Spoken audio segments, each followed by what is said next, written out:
Sa harding nga balaan adunay limbong misulot, biting nga maliputon nagdala o bakak.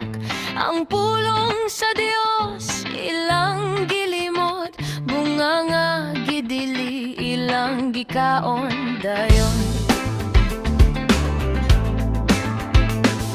Nabuksan nilang mata sa kahadlok o kaulaw, nanago sila sa presensya mong balaan. Tingog mo midanag sa taliwala, sa hardin na pansala, nakapahilayo sa imong gugma.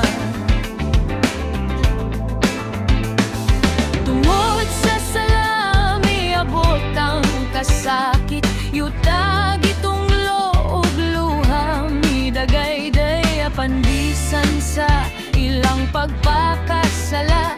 Sa imong gugma adunay saad nga buhay.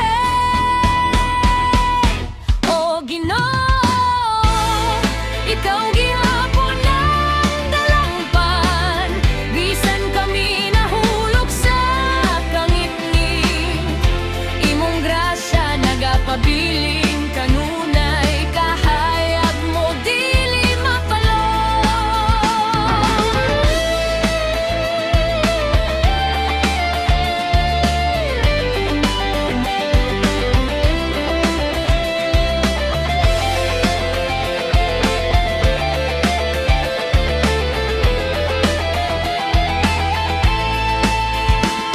Ipagawas sila gikan sa Eden nga matahong, cherubim mitindog uban espada nga kalayo.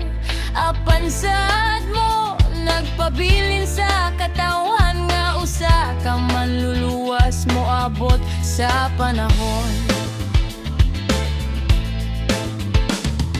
Tungod sa salami abot ang kasakit, yuta gitunglo ug luha, midagayday pandisan sa ilang pagpakasala. Sa imong gugma adunay saad nga buhay. O Ginoo, ikaw gihapon ang dalangpan, bisan kami nahulog sa kangitngit. Imong grasya nagapabiling kanunay, kahayag mo dili mapalong. O Ginoo, sa sala adunay kaguol, apan nimong gugma labaw sa tanan. Sa matag luha o paghinulsol, imong kamot nagaalima ka namo. O Ginoo, hari sa kalwasan, sa sinugdanan nagpanahimong saad.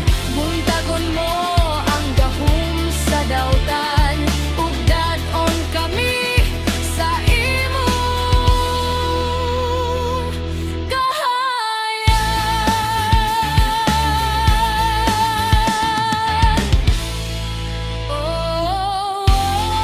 Gikan sa Eden ngadto sa kalibutan,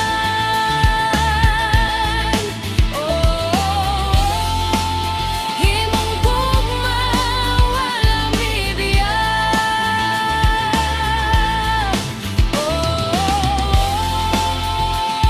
Bisan sa pagkapukan, ikaw gihapon among paglaom.